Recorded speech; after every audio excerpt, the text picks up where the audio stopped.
Being a Broadway performer is pretty cool and a lot of hard work, but getting there is even harder. I'm going to tell you all about it. I'm Adrienne Walker. Welcome to 32 Bar Cut. So Austin and I thought it was important to talk about diversity because it's always important to talk about diversity. We've lived in a society that's been very Eurocentric, I guess, or white-centric for quite some time. Oh, I see what you mean. And that conversation is coming up again, and it's worth it to talk about it. So we're going to talk about it. Yeah, we talk about it all the time. Yeah.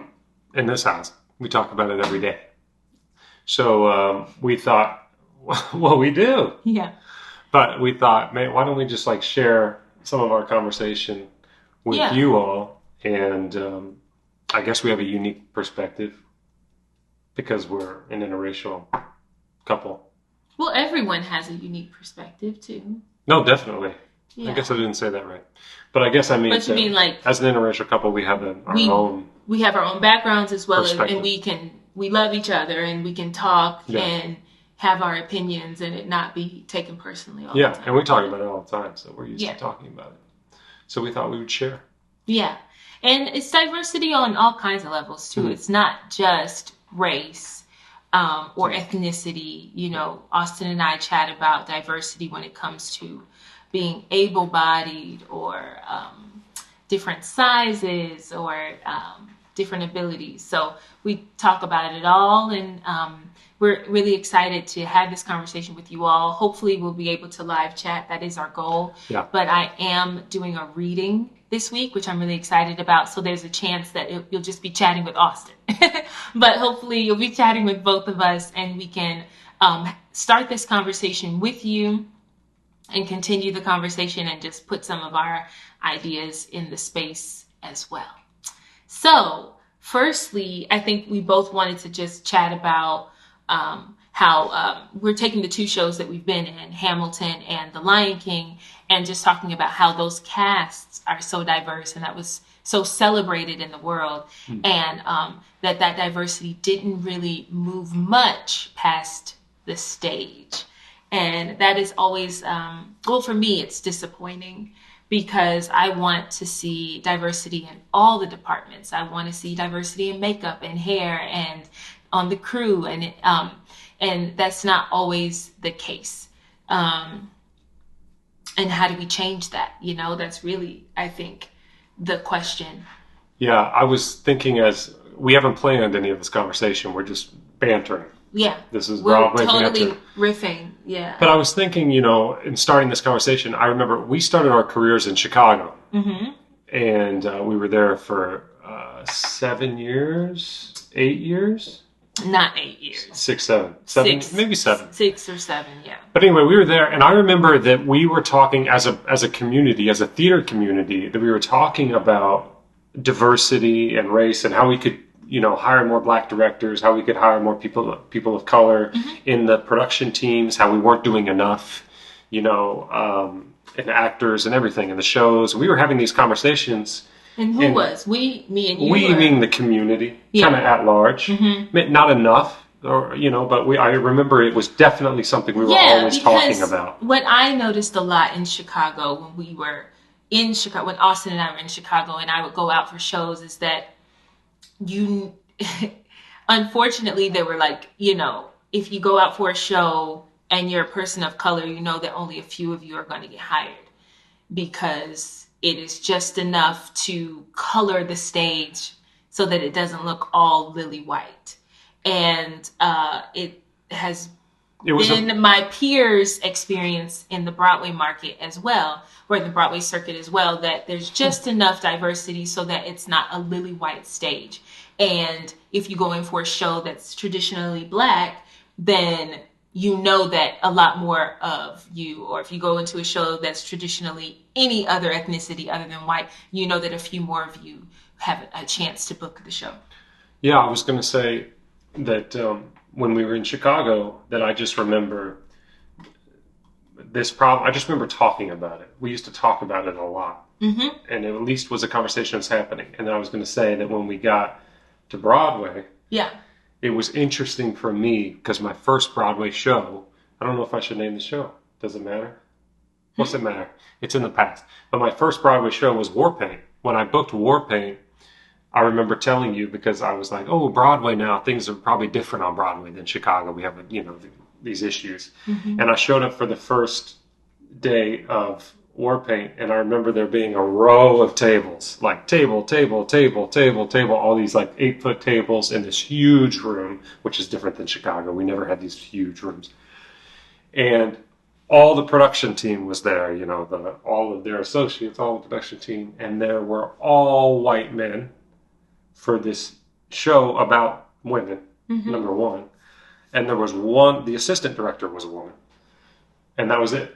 And all white and all men. And I was like horrified. I remember coming in, I mean, I'm a white guy, but I remember like being like, what is happening? Like, this is Broadway.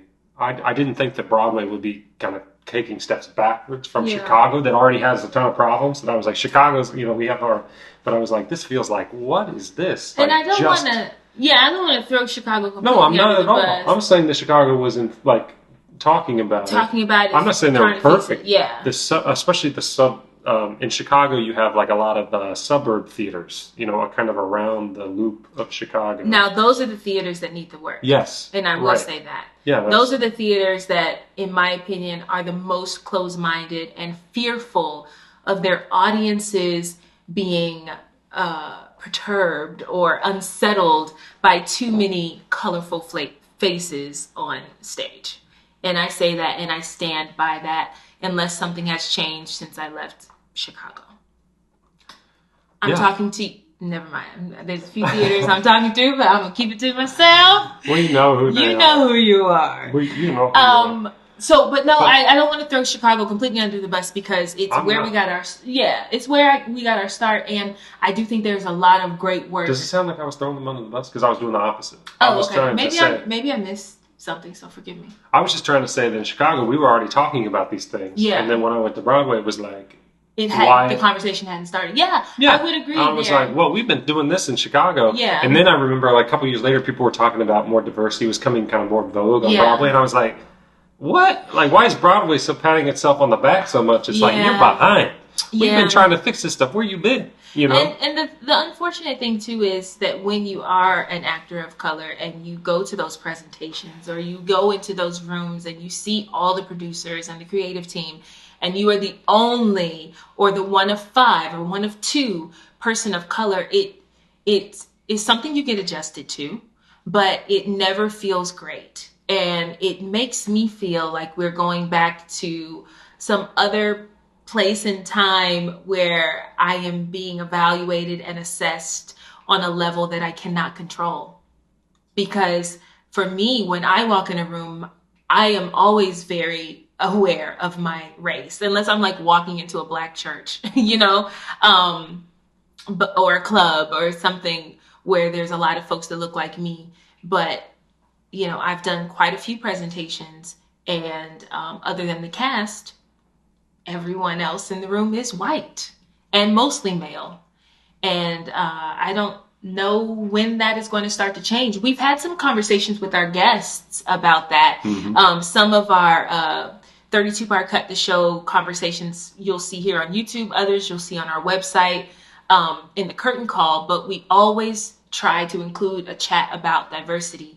And what I've heard actors talk about is just, oh man, I lost my thought. I was talking about being in the room and, oh yes, now I remember that in order to see the change happen, we as people of color have to begin to see ourselves in those positions. We have to begin to see ourselves as the producers, as the directors, as the writers, as the music directors.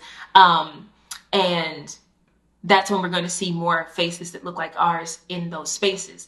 And it just dawned on me that like I've never considered being a producer or anything like that, but maybe that's something that we really need to take another look at. Because if there aren't more people of color in those positions, change really isn't going to be understood or happening or at the forefront. It's not going to be at the forefront. Yeah. It's got to stem from the top. It has to. I think we're trying so hard to change it from the bottom, and that's where we're spinning our wheels so much. It's just like, what, Well, the actors are at the bottom. They're at the bottom. Now, there is power and strength in numbers, which I think is what we've been seeing this year, which is saying, hey, why have we been silent? Like, why are we not doing anything? Mm-hmm. So everybody, white, even white people, everybody stand together and start. Let's make some change. Instead of just being like, not even an even, but like with absolutely and firmly. I think that our white peers and colleagues have to be vocal about wanting to see change as well, because it oftentimes is the disenfranchised that is, screaming and shouting and, for change. And sometimes instead of the support I want to see, I get, I'm here for you. I empathize with you. Let me know what I can do. And I don't necessarily find that useful. I think it's kind. I think it's helpful to an extent. But I think what's even more useful is like, oh my gosh, this has never dawned on me. What can I do to fix it? How do I make sure that this changes and that the next generation looks different from what we are experiencing now? Yeah. And if the people at the top will do that, it'll happen. Yeah, but there has to be an understanding too, because if you've lived your entire life seeing things a certain way, and then someone tells you, hey, this is actually excluding large groups of people, this needs to change, how do you even have the lens to see what that change looks like without someone who has experienced that exclusion alongside you, like shining a light on things? I feel like we all naturally have blind spots. Oh, yeah. And it's asking a lot of someone that has lived their entire life a certain way to just all of a sudden see their blind spots. Yeah, you got to expose yourself to it, though. You got to open up. You just have to make the change. Like us, being together, inevitably, like you were speaking earlier of saying, like, we've had our white guests on the show who we've kind of talked about this, and they've said things like, I've never even thought about my race when I enter an audition room. Yeah. And you say, I always think about it. Well, I think, just because of the nature of how much we talk about this and how much I've grown and learned over the years being together, I think about it too now. Like I told you with Warpaint, the first thing I thought when I walked in that room, and I remember telling you this, is, why is everybody white in here? Like that, I thought about it. Yeah. And I think until we get everybody thinking about it, that it's not going to change, because it's not even a problem to them. Well, what's the issue? This isn't a well. The funny thing is, if a white director walked in the room and everybody was black, they would immediately feel very aware of their race. And that's all I'm saying, is that actors of color, I just use the example of everyone in the room black, but make everyone in the room Asian, make everyone in the room Latina. Like it just, I feel my race all the time. Yeah. I feel my race just as much as I feel my gender as a woman walking down the street in the middle of the night. Like, Yeah. So. And we're just, again, bantering here and just kind of talking about it. That's something I hear a lot is, how do you fix it? Yeah. Like, what do we do? How do I fix it? What do you Conversations. I think it starts with conversations, because it's not a shame on you. Yeah. It's not really gonna get us anywhere. Because we're not talking about folks out there burning flags and doing a lot of overt racist things. We're talking about institutionalized ways of being, and maybe pushing people out of their comfort zone to see that things should be different, and that people of color have something to offer outside of feeling man 5 or ensemble woman 7, there's more. And it shouldn't be radical to have a first black Elphaba. It shouldn't be radical to have a first black Evan Hansen. And until it's not making the headlines, we haven't gone far enough. Until it is just normal for these casts to be colorful and diverse, especially when it doesn't matter. If it's not a period piece, like I get with War Paint, the cast maybe being, because it was a period piece and it was about real women, that maybe the cast wasn't super diverse. I get that. But that doesn't mean that the creative team and the producers can't be diverse, So I just need people to own that maybe they've been living in a box and that it's time to break down those barriers, invite other people in. And it may even be to the point where if you are a white producer, director, writer, music director, you have to turn something down to make room for someone else, which is tough, which is difficult because, like, Austin, you're a music director. And for us, when you got the Hamilton audition, that was a win for our household. That was a win for us. Yeah. I knew we had relocated to New York because of me. Yeah. I wanted to see you win. I wanted to see you succeed. Yeah. And now that this conversation is happening, it's got me thinking, okay, well, how do we make sure that we're doing our part too and riding along with the change? And it's complicated and difficult, and like, it's complicated for us. It's complicated for you and me because of that dynamic. Yeah. Yeah. But it's also important to me, and we talk about this, like, it's very important to me to surround myself not just with white musicians, to surround myself with black musicians and gay musicians and LGBTQ, like all the gamut of people, because that makes the art better. That's what I keep saying, is like, if any artist that's just giving himself watercolors and that's all they do is watercolors and they only paint on this one, that's fine. You're going to be watercolors. I'm personally not interested in that. And I know a lot of Broadway is not, it's more colorful. Like, it's about a lot of diversity of stories and art. So let's surround ourselves with all types of artists. That's important for me. So but then I wanted to say, which is the not controversial part, but the tricky part, is, for instance, a show that I'm music directing, upcoming. It's a great opportunity. It is a great thing I'm very excited about. And I'm going to hire, I remember before the shutdown, I was starting to hire the team, like an associate or, a music assistant, a music associate to work on the team. And my number one priority was diversity, like in the music department. That's important to me. So then I go and I remember showing you. You're on some databases. So I pulled up the databases of all the people. I'm trying to look at, not just the people I know, but, like the databases, and it's white.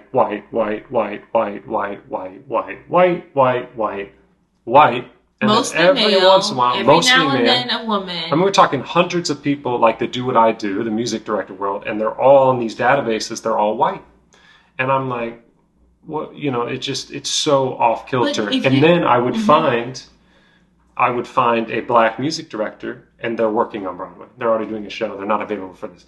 And there was like 4 in the whole database, all of which had chairs on Broadway. They're already working. Yeah. And so I was talking to Adrienne about it, just the frustration. I'm like, this is so important to me, but how do we fix this? Where are they? And that's what we hear so much from the top, is that very thing. It's like, well, I want to hire them, but there's no one there. Yeah. And that is the issue, and that is the problem that has to get fixed, is it's up to me, it's up to the people at the top to work harder, to get out there and find, because they're out there. Yeah. They are out there. But the problem is, they've been told for years, this is the systematic problem. The systematic problem is, there's no place for me in Broadway. Where's my place in Broadway? That's, the producers are all white. I don't really have a place there. So these musicians, they'll end up touring with an artist, or playing in churches, or they're in clubs, in schools, or teaching in schools. And so then you don't have someone you don't have someone, and or you have to dig deeper, or perhaps we are stumbling upon something that needs to be done, that there needs to be a database of people of color, musicians, music directors, all puppetry specialists, makeup artists. Maybe there needs to be a database for people of color that producers and hiring producers can access, so that they can be hired and we can change this. Because we want to see more diversity that goes beyond the stage, that goes beyond simply just the actors on stage and the front of house crew ushers. Yeah. No, I hear you completely. Because then, speaking to our experience that you alluded to earlier, when we talk about Hamilton, and a lot of shows, that are lauded for their diversity, when you head backstage and then the team, you're dealing with a 90% white team. Mm-hmm. And I think that surprises a lot of people. And that's not to say that the art is not good. Like, obviously, I believe in my art. I'm very passionate, hardworking. I do the very best I can in what I do for a living. So it's not to take away. It's not to be defensive. Mm-hmm. It's not to say, "Oh, but I'm doing a really good job in this." It's not the point. The point is not for us to be defensive and like feeling attacked. It's not about that. It's about how can we fix this problem? How can we be more inclusive? How can we be, what needs to change? Because it is the top. It's about saying this needs to be a priority. And also, too, there's just, when you really look at the amount of music directors bopping around from show to show, or the amount of directors bopping around from show to show, the list is very small. Mm-hmm. And I don't know if it's a matter of just being greedy or hungry or artistically excited about a new project, but I think maybe folks have to pass it on to someone else and give them a shot instead of just, doing everything. I don't know. I'm just riffing here. This isn't a planned conversation, and I would love to hear what you all have to say and what you think, and what this conversation, what thoughts this is bringing up in you, because we want to see things change. And I know we're not alone in this. The whole world is screaming for change. So it's, and I mean, hey, I don't think anyone's being evil or anything like that. I just think that people are used to what they're used to. And when you're used to what you're used to, and what you're used to serves you, why would you want to change anything? This serves me. I'm comfortable here. Why would I want to change this? Can't you all do something where I'm still comfortable and things can change and everyone can be happy, but don't change me and what I'm used to? And I think what has to happen is more folks have to feel a little uncomfortable. Yes. The art will be better. Mm-hmm. The art, what you're just speaking to is, I was just stuck thinking that comfort when it comes to art is the death of art. Like being like safe and being like, it's just, you're never going to make great art that way. Yeah. And if you take a risk, sure, you may fall flat on your face, but if you take a risk in a producer hiring a new director they've never worked with, even an overseas director, somebody that's, has a completely different perspective, something fresh, and then guess what? That might be the greatest show you've ever done. And all of a sudden you're working with different people, but so many times on Broadway, it's the same directors, the same music directors, the same, and I can go to the show and be like, I know what this is going to be. The same sound designer, the same, everything is the same. Yeah, they're working so much, they're double booked. They're bouncing from show to show to show, and, they have a few Tony noms or Tony Awards under their belt, so they're lauded, and, the new show, the producers know, hey, if we hire such and such, fill in the blank, white male that's Tony nominated, then we know that we can use his name in billing and in selling this show. and the cycle continues.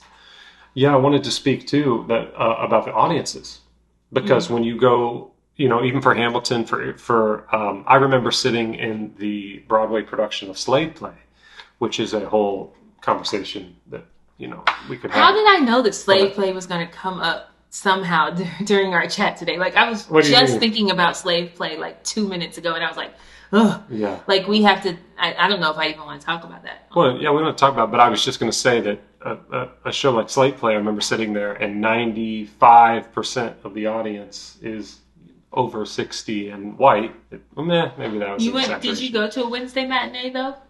I don't remember. I went to a Wednesday matinees are mostly older white, but the point is, in general, is that the audiences are mostly white, and that is true for Broadway. That's just true for unless they're doing August Wilson and Denzel Washington is in Fences, then yeah.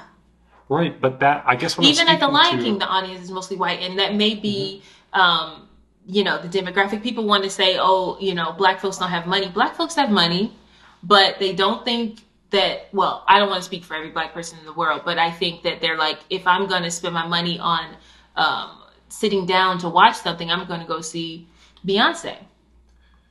Agreed. And I think this is the thing, the other half of what we have to change. So we have to change the production teams, they're really working hard on that end, but we also have to work on the marketing teams and everybody else. We have to say, how can we change our demographics? How can we change these audiences and get a more diverse audience?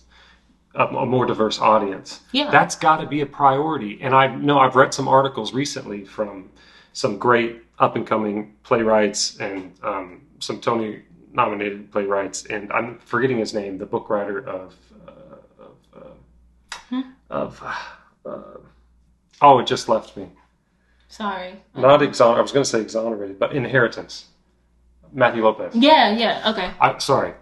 I was thinking he had a great article. They were interviewing him about this topic, and what he had to say was just so great. I was just, he's just so brilliant. But I was reading what he had to say about it, and he was speaking to this issue of changing the audiences. And, if there's a $400 ticket to see a Broadway play, and historically Broadway is not inclusive why would you want to see this play? Yeah. Why would you pay all that money? It's like, that's not for me. We have to do better in all these areas to change this narrative, to actually make change and not just do. But also, I've been an audience member. I'm losing my words in a lot of Broadway shows since we moved to New York. Like, if a show is running on a Monday, I'm there. If there's a Wednesday matinee I can make, I'm there. Sunday evening, I'm there. And I remember I went to see Frankie and Johnny at the Claire de Lune. Yeah, the play with Audra McDonald, right? Yeah. And I was so excited because it was on a Monday. I was doing a double feature. I brought my friend Rosie, and we saw To Kill a Mockingbird earlier that day. And then that evening we had dinner. It was great. And then we saw Frankie and Johnny. And the woman next to me thought that she needed to give me like a music lesson. I have a master's in vocal performance. What did she say? They started playing Claire de Lune in the play because that was, it's called Frankie and Johnny at the Claire de Lune. And I love Claire de Lune, so I'm listening to it and I think it's so lovely. And at the end of Act 1, the woman next to me, a white woman, turns over and says, the song they were singing, they were playing at the end? That's in the title. And it's that kind of mentality. I'm looking at her and I'm like, lady, it's a Monday evening. And I'm here at a play. At least give me the benefit of the doubt. But I don't know if it was ageism or if she had just decided, or she was excited and she just wanted to share this. But I did not need a lesson. And I think that kind of mentality, being a black person, walking into a white space and getting an unsolicited lesson is unacceptable to me. Yeah, she's had to show you culture. Should be like, yes, you're not cultured, so let me show you what to say that this is about, because you won't be able to get it. And there's a lot I can say about that. That's gotta stop. Yeah. So yeah, I think that is also part of the problem is that, I'm so frustrated now. I'm losing my thoughts. So No, yeah, it's all got to change. But I think sometimes when I hear these conversations, it feels very one side. Like it's just it's a big problem. But yeah, I think it's not just the directors or it's not just the producers. It's like all of that, all of it, and then it's all of the marketing team. It's all of the who's in the audience, and but diversity it's within of all of those levels is the answer. Yes. Because Yes. there needs to be voices that give light to people's blind spots. Yeah. And if you have a marketing team of, Generation Z, and they all look like each other, they're all white, they're all going to have the same perspective. Your marketing team needs to have several different generations in it, different diversity, coming from different places in the country or maybe even the world, so that the blind spots are revealed. Yes. Yeah, absolutely. I was thinking about, it just left me. Man, that happened to you earlier. There's something in the room. Yeah, well, it's been a long day. We might just leave it at that. And I don't know. Well, there's just so much to talk about. I mean, it's so. Oh, I was thinking about, like, as a white person, that my advice to other white people out there that are watching this.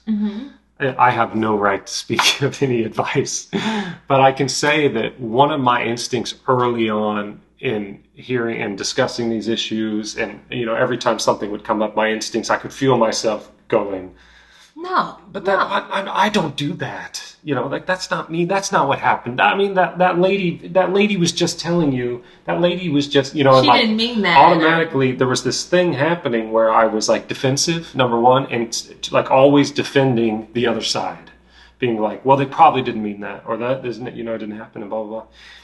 And finally, and I'm not perfect. I'm trying to get there someday, maybe when I'm 90.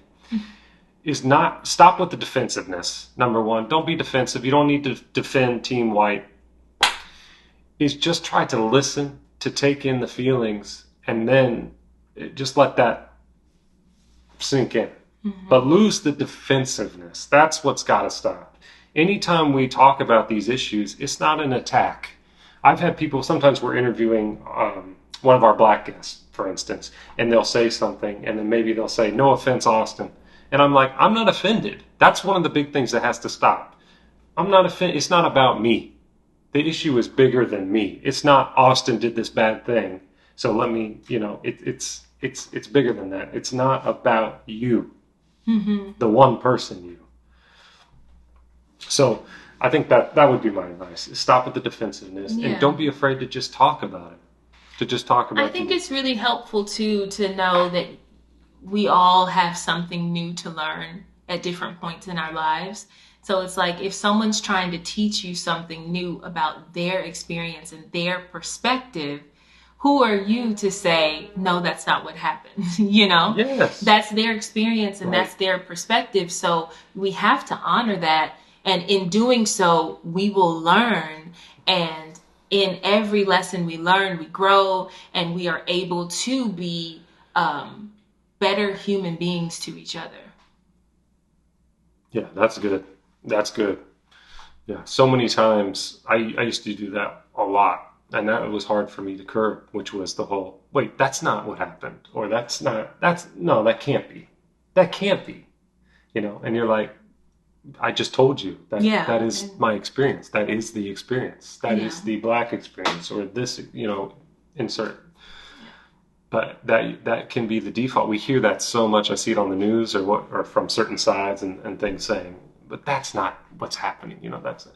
Who am I to say that's what's happening? You're telling me what's happening. Yeah. I just need to receive it and say, okay, that's different from my experience, but now I know your experience. Let's tackle this together. Thanks for listening to this, everybody. Yeah, we know it was a tough we're just talking conversation, but and it will probably come up again. I think it's useful for black and white folks and whoever else, all the folks, to sit down and chat about our differences, and in this case, with respect to our professions and how we can make them better. So thank you for listening. If you made it to the end, thank you for watching. Yeah. And we will catch you all next week. Yeah, leave your comments. We want to hear what you think. What do you think about what we said today?